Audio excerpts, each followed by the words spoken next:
انہی میں سے ہے، ان کے بھائیوں میں سے، تو بھائی تو ہوگا، ان کا کزن ہوگا، اب وہ کون ہے؟ بنی اسماعیل۔ تو ان کے بھائیوں میں سے گویا کہ غیر اسرائیلی جو ان کے قریب ترین قرابت دار ہوں گے وہ بنو اسماعیل ہیں۔ تیرے مانند صاحب شریعت نبی میں برپا کروں گا، لیکن اس پر جو میرا کلام اترے گا وہ کس شکل میں اترے گا؟ میں اپنا کلام اس کے منہ میں ڈالوں گا اور پھر وہ جو کچھ کہے گا وہ وہی کہے گا جو میں نے کہا ہے۔ اب اس کے حوالے سے ایک بہت اہم بات سمجھ لیجئے، اور قرآن مجید کے دو اہم مقامات کی وضاحت اس سے ہو جائے گی۔ یہ کلام اللہ، قرآن مجید میں اس کو قول جبرائیل بھی کہا گیا ہے۔ کلام اللہ حضرت جبرائیل کے ذریعے سے جب ادا ہوا ہے تو قول جبرائیل ہے، اور پھر جب وہ محمد الرسول اللہ کی زبانی ادا ہوا تو قول رسول ہے، قول محمد ہے صلی اللہ علیہ وسلم۔ یہ قول اللہ بھی ہے، قول جبرائیل بھی ہے، اور قول محمد بھی ہے بیک وقت۔ یہ بات دیکھیے سورۃ تکویر، اذا الشمس کورت، انہ لقول رسول کریم ذی قوت عند ذی العرش مکین مطاع ثم امین وما صاحبکم بمجنون۔ یہ یہاں پر حضرت جبرائیل کا ذکر ہو رہا ہے۔ وما ہوا بقول شیطان الرجیم، محمد تک اس قرآن کو لانے والا تو وہ بلند پائے کا فرشتہ ہے، یہ کوئی شیطان رجیم نہیں ہے۔ اس لیے کہ مکے والوں نے کہہ دیا تھا ہو سکتا ہے کوئی بدروح آئی ہو محمد پر، اور اس بدروح نے کوئی الٹی سیدھی بات سکھا دی ہو، نہیں۔ انہ لقول رسول کریم، یہاں رسول کریم کون ہے؟ حضرت جبرائیل۔ انہ لقول رسول کریم ذی قوت عند ذی العرش مکین، بڑی قوت والا اور جس کا بڑا اونچا مقام اور مرتبہ ہے عرش والے کے قریب۔ ذی قوت عند ذی العرش مکین مطاع ثم امین، وہ فرشتوں کے مطاع ہیں، فرشتے ان کی اطاعت کرتے ہیں، فرشتوں کے سردار ہیں، اور پھر ساتھ ہی پورے امین ہیں، جبرائیل امین، یہ ہم لفظ استعمال کرتے ہیں۔ اور اس کے بعد آگے جا کے فرمایا وما ہوا بقول شیطان الرجیم، یہ کسی شیطان رجیم کا قول نہیں ہے۔ اب یہاں اس سورہ تکویر میں قرآن کو قول جبرائیل قرار دیا گیا، لیکن سورۃ الحاقہ میں چلیے، اس کے آخر میں آتا ہے انہ لقول رسول کریم وما ہوا بقول شاعر قلیلا ما تؤمنون ولا بقول کاہن قلیلا ما تذکرون تنزیل من رب العالمین۔ یہاں اب رسول کریم سے مراد محمد الرسول اللہ صلی اللہ علیہ وسلم، یہ کسی شاعر کا قول نہیں ہے، کسی کاہن کا قول نہیں ہے، یعنی جس کے زبانی یہ قرآن لوگوں کے سامنے آ رہا ہے۔ جبرائیل کا قول ہو کر تو محمد پر نازل ہوا صلی اللہ علیہ وسلم، لیکن اب لوگوں کے سامنے وہ قول محمد بن کر آ رہا ہے۔ انہ لقول رسول کریم وما ہوا بقول شاعر قلیلا ما تؤمنون ولا بقول کاہن قلیلا ما تذکرون تنزیل من رب العالمین۔ تو قرآن مجید کلام اللہ ہے، پھر وہ قول جبرائیل بنا جب جبرائیل نے آ کر محمد کو سنایا، اور پھر وہ قول محمد بنا جب محمد کی زبان مبارک سے لوگوں نے اسے سنا، اہل عرب نے سنا، اور پھر وہ بات پھیلتی چلی گئی۔ اب آخری بحث اس موضوع پر جو ہے وہ یہ ہے، کلام الہی کی 3 صورتیں ہیں جو قرآن مجید میں سورہ شورى کی آیت نمبر 51 میں بیان ہوئی ہے۔ وما كان لبشر ان يكلمه اللہ، کسی بشر، کسی انسان کی یہ حیثیت نہیں ہے، مقام نہیں ہے کہ اللہ اس سے کلام کرے۔ یہ نہیں کہا کہ اللہ کے لیے ممکن نہیں ہے، نہیں، اللہ کے لیے تو ہر شے ممکن ہے، لیکن کسی بشر کا یہ مقام نہیں ہے کہ اللہ اس سے کلام کرے۔ مخلوق ہے، بشر ہے۔ ما کان لبشر ان یکلمہ اللہ الا اب 3 شکلیں آئیں، الا وحیا او من وراء حجاب او یرسل رسولا فیوحی باذنہ ما یشاء انہ علی حکیم۔ 3 صورتیں ہیں کلام الہی کی، یا تو براہ راست اللہ وحی کرتا ہے بغیر کسی فرشتے کی درمیان میں ذریعہ بنائے ہوئے، اسی کا نام الہام ہے، اسی کا نام تحدیث ہے۔ یہ غیر نبی کے ساتھ بھی ہوتا ہے۔ حضور نے فرمایا ہر نبی کی امت میں محدث ہوتے تھے جن سے اللہ کلام کرتا تھا، اور میری امت کا محدث عمر ہے رضی اللہ تعالی عنہ۔ محدث، محدث نہیں، محدث کے معنی ہے علم حدیث کا ماہر۔ امام بخاری محدث ہیں، امام مسلم محدث ہیں۔ محدث تحدیث سے مفعول بنا جس سے بات کی جاتی ہے، محدث۔ اللہ بات کرتا ہے، اللہ دل میں ڈال دیتا ہے، القاء ہو جاتا ہے، الہام ہو جاتا ہے، کوئی فرشتہ درمیان میں نہیں، براہ راست۔ دوسری شکل کلام کی کیا ہے؟ او من ورائے حجاب، یہ ہمارے علم کی حد تک صرف حضرت موسیٰ علیہ السلام کی شان ہے، استثنائی شان ہے۔ وَكَلَّمَ اللَّهُ مُوسَىٰ تَكْلِيمًا، اور موسیٰ کے ساتھ تو اللہ نے کلام فرمایا جیسے کہ کلام کیا جاتا ہے۔ فرق کیا تھا؟ من ورائے حجاب، پردہ تھا، دیکھ نہیں سکتے تھے، تبھی تو ان کی وہ آتش شوق بھڑکی تھی۔ کیا قیامت ہے کہ چلمن سے لگے بیٹھے ہیں، صاف چھپتے بھی نہیں، سامنے آتے بھی نہیں، کلام بھی فرما رہے ہیں، لیکن یہ کہ بات مجھے دیدار عطا کرنے کے لیے تیار نہیں، رب ارنی انظر الیک۔ لیکن یہ جو کلام ہے ہمارے علم کی حد تک براہ راست اس دنیا میں حضور سے ہوا ہے معراج کی شب، لیکن وہ 7ویں آسمان پر ہوا۔ اس دنیا میں ہمارے علم کی حد تک یہ کلام براہ راست من ورائے حجاب صرف حضرت موسیٰ علیہ السلام کی استثنائی شان ہے۔ اور تیسرا ہے او یرسل رسولا فیوحی باذنہ ما یشاء، یا تیسری صورت یہ کہ اللہ کسی پیغامبر کو بھیجتا ہے جو وحی کرتا ہے جو اللہ چاہتا ہے۔ یہ تیسری شکل ہے وحی کی۔ قرآن مجید اس تیسری شکل میں نازل ہوا ہے محمد الرسول اللہ صلی اللہ علیہ وسلم پر۔ حضور کو جو الہام ہو جاتے تھے، جو حضور کو القاء ہو جاتا تھا، جو آپ کے دل میں براہ راست اللہ کی طرف سے وحی آتی تھی، وہ قرآن میں شامل نہیں ہے۔ اگرچہ حضور کے خواب بھی سچے تھے، وہ بھی اللہ کی طرف سے ہوتے تھے، شیطان کی آمیزش نہیں ہو سکتی تھی، لیکن یہ بھی قرآن میں شامل نہیں ہے۔ قرآن میں شامل ہے تیسری قسم کی وحی، او یرسل رسولا، پھر ہم بھیجتے ہیں ایک پیغامبر کو فرشتوں میں سے۔ اللہ یستفی من الملائکۃ رسلا ومن الناس، اللہ چن لیتا ہے فرشتوں میں سے بھی اپنا پیغامبر اور انسانوں میں سے بھی۔ تو فرشتے کے ذریعے سے ایک فرشتہ جو اللہ سے لیتا ہے اور انسان، رسول انسان تک پہنچا دیتا ہے۔ اب وہ رسول انسان، رسول بشر جو ہے وہ اپنے ہم نوع، ہم جنس لوگوں کو پہنچاتا ہے۔ تو اللہ یستفی من الملائکۃ رسلا ومن الناس، یہاں وہی بات فرمائی او یرسل رسولا فیوحی باذنہ ما یشاء، پھر وہ وحی کرتا ہے اللہ کے حکم سے جو اللہ چاہتا ہے۔ یہ کلام الہی کی یہ تیسری شکل ہے جو محمد الرسول اللہ صلی اللہ علیہ وسلم پر نازل ہوا، اور وہ ہے قرآن حکیم۔ اب ایک اور بحث جو علمی ہے وہ یہ ہے کہ حضور پر جو اس کا نزول ہوا اس کی کیفیات کیا تھی۔ دو الفاظ استعمال ہوتے ہیں، انزال بھی اور تنزیل بھی۔ ان دونوں میں فرق کیا ہے اس کو نوٹ کر لینا چاہیے۔ لغوی اعتبار سے جان لینا چاہیے، نزل ینزل کسی کا خود اترنا، نازل ہونا، اترنا۔ انزل ینزل دفعتاً اتار دینا، کسی اور نے کسی شے کو دفعتاً نیچے اتار دیا۔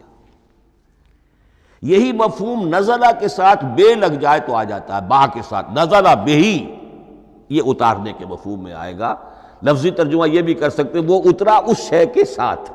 نزلہ بہ الروح الامین، اس کو لے کر نازل ہوا خود روح الامین فرشتہ علی قلبک، اے محمد صلی اللہ علیہ وسلم آپ کے قلب مبارک پر۔ تو نزلہ بے اور انزال اس کے معنی ایک ہی ہے۔ لیکن اگلا لفظ ہے تنزیل، نزل ینزل تنزیلا، اس کے معنی ہے رفتہ رفتہ، تدریجاً، نجمن نجمن، تھوڑا تھوڑا کر کے، وقفے وقفے سے اتارنا۔ جیسے عربی میں اعلام کہیں گے کسی کو کچھ بتا دینا، باخبر کر دینا، مطلع کر دینا، بھائی مطلع کر دیا میں نے، اب تم جانو تمہارا کام، یہ اعلام کہلائے گا۔ تعلیم کسے کہتے ہیں؟ سکھانا، درجہ بدرجہ، دیکھنا اس کی استعداد کیا ہے، آج یہ کیا بات سمجھ سکتا ہے، میں اتنے ہی درجے تک سمجھاؤں، اب کل میں اسے مزید سمجھاؤں گا، پرسوں مزید سمجھاؤں گا، یہ درجہ بدرجہ کسی شے کو سمجھانا، یہ تعلیم ہے۔ تو انزل ینزل انزالا، یہ ہے اتار دینا دفعتاً، اور نزل ینزل تنزیلا، یہ ہے تدریجاً اتارنا۔ اب قرآن مجید کے لیے یہ دونوں الفاظ مستعمل ہیں، لیلۃ القدر اور لیلۃ المبارکہ، اب یہ دو بھی نوٹ کر لیجئے، قرآن مجید میں چونکہ اہم مضامین کم سے کم دو جگہ پر ضرور آتے ہیں۔ انا انزلناہ فی لیلۃ القدر، یہاں انزلنا ہے، نزلنا نہیں ہے، انزلنا ہے، ہم نے اتارا اس کو لیلۃ القدر میں۔ اور باقی صورت تو آپ کو یاد ہوگی، وما ادراک ما لیلۃ القدر، لیلۃ القدر خیر من الف شہر، تنزل الملائکۃ والروح فیہا باذن ربہم من کل امر، سلام ہی حتی مطلع الفجر۔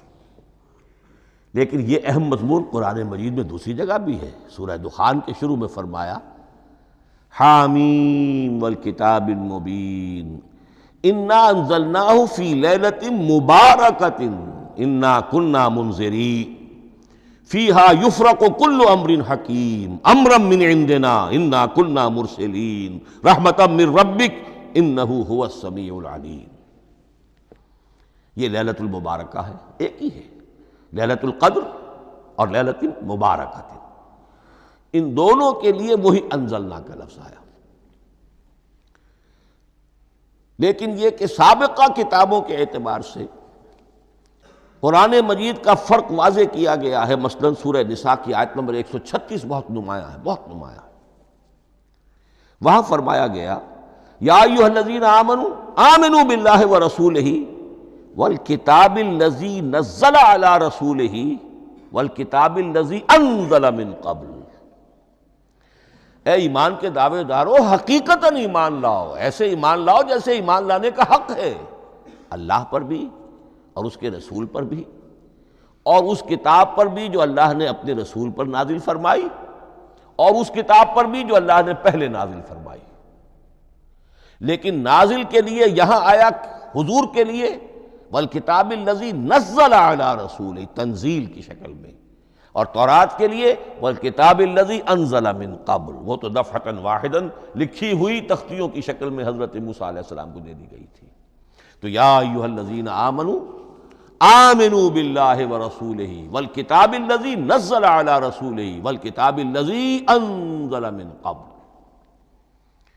یہ جو تنزیل ہوئی ہے حضور پر، یعنی لیلۃ القدر میں جو رمضان مبارک میں ہے، پورا قرآن لوح محفوظ سے، کتاب مکنون سے، ام الکتاب سے نقل کر کے اتار دیا گیا سمائے دنیا تک، پہلا آسمان جسے ہم کہتے ہیں سمائے دنیا، وہ آسمان جو قریب ترین ہے دنیا کے، وہاں سے اب یہ درجہ بدرجہ، تھوڑا تھوڑا، چند آیتیں، چند سورتیں، پھر آیتیں، پھر سورتیں، یہ نازل ہوا محمد الرسول اللہ صلی اللہ علیہ وسلم پر۔ گویا کہ پہلا مرحلہ انزال کا ہے، پورا قرآن لوح محفوظ یا کتاب مکنون یا ام الکتاب سے نقل کر کے اتار دیا گیا سمائے دنیا تک۔ یہ ہے انزل ینزل انزالا، انا انزلناہ فی لیلۃ القدر انا انزلناہ فی لیلۃ مبارکہ۔ لیکن محمد الرسول اللہ پر یہ نازل ہوا اب تھوڑا تھوڑا، نجمن نجمن، درجہ بدرجہ، تدریجاً، یہ ہے تنزیل۔ اس تنزیل کی حکمت قرآن مجید میں بیان ہوئی ہے، اور اس اعتبار سے کہ اہل عرب نے، اہل مکہ نے اعتراض کیا تھا کہ یہ پورا قرآن کیوں نہیں محمد ایک ہی مرتبہ پیش کر دیتے صلی اللہ علیہ وسلم۔ اس میں جو چیز مضمر تھی وہ یہ تھی کہ چونکہ یہ حقیقت میں اللہ کا کلام نہیں ہے، یہ محمد کا اپنا کلام ہے، تو کوئی شاعر دنیا میں ایسا نہیں ہے جو ایک دم اپنا پورا دیوان دے دے، وہ تو ساری عمر میں تھوڑا تھوڑا، آج غزل کہی، کل قصیدہ کہا، پرسوں کچھ اور کہا، پھر وہ جمع ہوتا ہے تو وہ دیوان بنتا ہے۔ اسی طریقے سے تو یہ کر رہے ہیں۔ اگر یہ اللہ کا کلام ہوتا تو بیک وقت آ جاتا۔ یہ تو ذرا محنت کرتے ہیں، کچھ اس کے اندر اس کو اپنی محنت سے کوشش کر کے کچھ موضوع کرتے ہیں، کلمات، الفاظ، اور اس طریقے سے رفتہ رفتہ لے کر آ رہے ہیں۔ اس لیے ان کا اعتراض نقل ہوا ہے یہ، وَقَالَ الَّذِينَ كَفَرُوا لَوْلَا نُزِّلَ عَلَيْهِ الْقُرْآنُ جُمْلَةً وَاحِدَةً، انہوں نے کیوں نہیں اترا یہ قرآن پورا کا پورا ایک ہی بار؟ یہ اعتراض تھا۔ اس اعتراض کے جو جوابات دیے گئے ہیں وہ نوٹ کیجئے کہ لوگوں کے حق میں یہ مفید ہے، یہ پورے قرآن کا تحمل ایک وقت میں کر نہیں سکتے۔ یہ پورا قرآن تو ایک ہی مرتبہ اگر پہاڑ پر بھی اتار دیا جاتا تو وہ پھٹ جاتا، دب جاتا۔ وَقُرْآنًا فَرَقْنَاهُ لِتَقْرَأَهُ عَلَى النَّاسِ عَلَى مُكْثٍ وَنَزَّلْنَاهُ تَنزِيلًا، سورہ بنی اسرائیل آیت 106۔ یہ وہ قرآن ہے جس نے ہم نے جس کو ٹکڑے ٹکڑے کر کے، فرق نہ ہو، فرق توڑ دینا، تھوڑا تھوڑا کر کے ہم نے کر دیا، لِتَقْرَأَهُ عَلَى النَّاسِ عَلَى مُكْثٍ، تاکہ آپ اسے پڑھ کر سنائے لوگوں کو وقفے وقفے سے، تاکہ وہ سہار سکیں، سنبھال سکیں، برداشت کر سکیں۔ وَنَزَّلْنَاهُ تَنزِيلًا، اسی وجہ سے ہم نے اسے نازل کیا ہے بطرز تنزیل، بطرز انزال نہیں، بطرز تنزیل۔ وَقُرْآنًا فَرَقْنَاهُ لِتَقْرَأَهُ عَلَى النَّاسِ عَلَى مُكْثٍ وَنَزَّلْنَاهُ تَنزِيلًا۔ ایک حکمت تو ہو گئی عوام کے لیے، ایک حکمت خود رسول کے لیے صلی اللہ علیہ وسلم۔ كَذَلِكَ لِنُثَبِّتَ بِهِ فُؤَادَكَ وَرَتَّلْنَاهُ تَرْتِيلًا۔ اب ذرا نوٹ کیجئے، قلب محمدی کے لیے بھی اس پورے کلام کا ایک دم سہار آسان کام نہیں تھا۔ یہ اس لیے، یہ اسی سورہ الفرقان کی جو آیت کا میں نے ایک حصہ آپ کو سنا دیا تھا، اسی کے اندر اس کا جواب آیا ہے، اسی آیت میں، آیت نمبر 32 ہے یہ سورہ فرقان کی۔ وَقَالَ الَّذِينَ كَفَرُوا لَوْلَا نُزِّلَ عَلَيْهِ الْقُرْآنُ جُمْلَةً وَاحِدَةً، یہ اعتراض ہے۔ جواب کیا ہے؟ كَذَلِكَ لِنُثَبِّتَ بِهِ فُؤَادَكَ، ہم نے یہ اس لیے کیا ہے نبی کہ اس کے ذریعے سے آپ کے دل کو ٹھہراؤ اور جماؤ عطا کرے، یہ ایک دم اس کا اتر جانا۔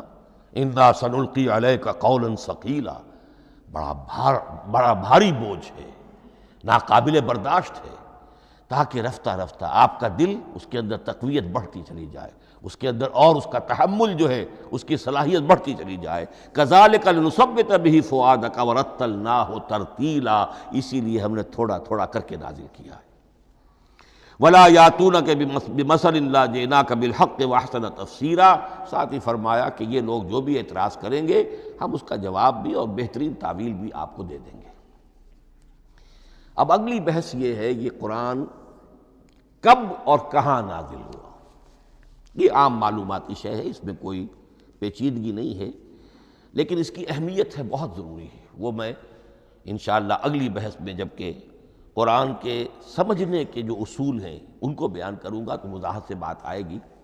یہ کہ یہ عام معلوماتی ایک ہمارے ذہن میں خاکہ رہنا چاہیے، زمان و مکان کا کیا رشتہ ہے قرآن کے ساتھ۔ قرآن نازل کب ہوا؟ ہمارا چونکہ عام طور پر جو معمول ہے، ہم تو جو کرسچین ایرا ہے اس کے حوالے سے ہمارے ذہن کے اندر سارا حساب کتاب ہے، تو سن 610 عیسوی سے لے کر 632 عیسوی تک شمسی حساب سے 22 سالوں میں قرآن نازل ہوا ہے۔ 571 حضور کی ولادت کا سال ہے، 571 عیسوی۔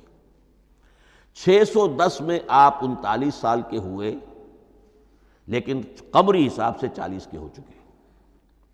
610 میں قرآن کی تنزیل شروع ہوئی اور 632 میں آپ کا انتقال ہوا۔ 22 برس زمانی اعتبار سے نقشہ ذہن میں رکھیے، اور اسے ہم اگر دوسرے حساب سے کہیں گے تو عام الفیل، وہ جو ابرہہ آیا تھا بیت اللہ کو ڈھانے کے لیے، وہ سال عربوں میں بہت مشہور ہو گیا تھا، اور وہی سال حضور کی ولادت کا ہے، تو عام الفیل ہی میں حضور کی ولادت ہوئی، لہذا 40 عام الفیل میں قرآن مجید کا نزول شروع ہوا، اور 11 ہجری تک یہ 23 برس بنتے ہیں قمری حساب سے۔ ایک رائے یہ بھی ہے کہ قرآن کا نزول 20 برس میں ہوا ہے، اور اس میں وضاحت یہ ہے کہ پہلے 3 سال اللہ تعالیٰ نے ایک فرشتے کو، حضرت اسرافیل علیہ السلام کو مامور کیا تھا حضور کی تعلیم پر۔ دنیاوی اعتبار سے حضور نے کوئی تعلیم حاصل نہیں کی، آپ امی تھے، آپ نے دنیاوی اعتبار سے کسی کے سامنے زانو تلمس طے نہیں کیا، کہیں کوئی تعلیم حاصل نہیں کی، کہیں کوئی تحصیل علم نہیں کی، لیکن اللہ تعالیٰ نے علمہ شدید القوا، اللہ تعالیٰ نے جو کچھ انہیں سکھایا ہے، جو علم انہیں عطا کیا ہے، تو ایک روایت یہ ہے کہ 3 برس تک، اور اس کے بعد پھر قرآن نازل ہونا شروع ہوا تو 20 برس تک قرآن نازل ہوا۔ لیکن وہ لوگ بھی مانتے ہیں کہ سورہ علق کی آیتیں نازل ہو چکی تھی، پھر 3 برس کا وقفہ ہے۔ سورہ علق کی آیتیں کیا ہیں؟ جو پہلی وحی ہے، اقرأ بسم ربک الذی خلق خلق الانسان من علق اقرأ وربک الاکرم الذی علم بالقلم علم الانسان ما لم یعلم، گویا کہ بسم اللہ ہو رہی ہے محمد الرسول اللہ صلی اللہ علیہ وسلم کی تعلیم کی۔ اور جن گھرانوں میں یہ رواج ابھی تک چل رہا ہو، بسم اللہ بچوں کی کراتے ہیں، ایک تقریب کی شکل میں منعقد کرتے ہیں، ہمارے ہاں یہ رواج تھا، اب ہم چھوڑ چکے ہیں، کہ جو تقریب بھی حضور کی اور صحابہ کی زندگیوں سے ثابت نہ ہو، ہمیں کوشش کرنی چاہیے کہ ان تقریبات کا سلسلہ منقطع کریں۔ ما انا علیہ واصحابی، ہماری تقریبات جو ہیں وہ بس وہیں تک محدود رہنی چاہیے۔ بہرحال وہ جو ایک چلتی ہے روایت، 4 سال 4 مہینے 4 دن کا بچہ یا بچی ہے تو بسم اللہ یہی آیتیں پڑھی جاتی ہیں، پڑھ تو نہیں سکتا، انگلی رکھ کر پڑھانے والا کوئی عالم دین بیٹھ جاتا ہے سامنے، وہ نہا دھو کر بچہ یا بچی بیٹھی ہوئی ہے، اور اس کو اقرأ بسم ربک الذی خلق خلق الانسان من علق اقرأ وربک الاکرم الذی علم بالقلم علم الانسان ما لم یعلم۔ اب اس میں تو سارا پڑھنے پر زور ہے، حصول علم پر زور ہے، کسی تبلیغ کا حکم ہی نہیں، ابھی رسالت کا کوئی تذکرہ کچھ بھی نہیں، اس میں تو قیامت کا بھی کوئی ذکر نہیں۔ اب اس کے بعد روایت یہ ہے کہ 3 برس تک پھر حضرت اسرافیل دن رات حضور کے ساتھ رہے ہیں اور آپ کی تعلیم ہوئی ہے، اور پھر 3 برس کے بعد پھر وحی کا سلسلہ شروع ہوا ہے، واللہ عالم۔ لیکن یہ کہ جب سورہ اقرا نازل ہو چکی ہے، اس کی 5 آیتیں، تو وہ 3 برس بھی اس کا وقفہ شمار ہوں گے، زمانہ نزول پھر وہی 23 برس رہے گا۔ اسی کے ساتھ میں نے عرض کیا تھا کہ دوسری بات یہ کہاں نازل ہوا قرآن۔ ایک لفظ میں تو یہ سمجھ لیجئے یہ حجاز میں نازل ہوا۔ حجاز جزیرہ نمائے عرب کا ایک خاص حصہ ہے، پہاڑی سلسلہ، یوں سمجھ لیجئے، اس کو ذہن میں رکھیے۔ جزیرہ نمائے عرب جو ہے وہ شمال سے جنوب کی طرف چوڑا ہوتا جاتا ہے، شمال میں شام اور عراق کی طرف جاتا ہے تو وہ تنگ ہے، پھر نیچے چوڑا ہو رہا ہے۔ اس کا جو مغربی ساحل ہے، جس پر جدہ کی بندرگاہ بھی ہے، ینبو کی بھی ہے، اس کے کہیں وہ ایک میدان شروع ہوتا ہے ساحل سے، کہیں وہ بہت مختصر ہے، کہیں خاصا چوڑا ہے، اس کو کہتے ہیں تہامہ۔ پھر ایک پہاڑی سلسلہ ہے، اس کو کہتے ہیں حجاز۔ یہ پہاڑی سلسلہ جو ہے اس کے بعد جو ہے وہ نجد کہلاتا ہے، وہ سطح مرتفع ہے، پلیشو۔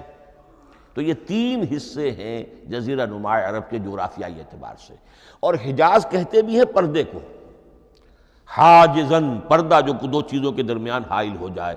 تو یوں سمجھیے کہ یہ فلیٹ ہے نجد کا، اور یہ فلیٹ ہے میدان، یہ ہے تہامہ کا، اور درمیان میں یہ پہاڑی سلسلہ کھڑا ہوا ہے، تو یہ گویا کہ ان دونوں کو جدا کر رہا، یہ حجاز ہے۔ اس حجاز ہی کا شہر مکہ ہے، اس حجاز ہی کا شہر مدینہ ہے، اس حجاز ہی کا شہر طائف ہے، اس حجاز ہی کی آخری ٹپ سمجھ لیجئے تبوک ہے۔ تو حضور صلی اللہ علیہ وسلم کی پوری زندگی آغاز وحی کے بعد سے لے کر وہ اسی علاقے کے اندر، پہلے آپ مکے میں تھے، قرآن مجید کی جو صورتیں اس دور میں نازل ہوئیں یا آیتیں نازل ہوئیں وہ مکیات کہلاتی ہیں۔ پھر آپ نے ہجرت کی، اور ہجرت کر کے جب آپ جا رہے تھے اس دوران میں بھی کچھ قرآن نازل ہوا اثناء ہجرت میں۔ پھر آپ مدینے تشریف فرما ہوئے، اب وہ ہم کہتے ہیں مدنی قرآن، لیکن مدنی قرآن سارا مدینے میں نازل نہیں ہوا۔ آپ کبھی جا رہے کسی مہم پر، کسی جنگ کے لیے، غزوہ بدر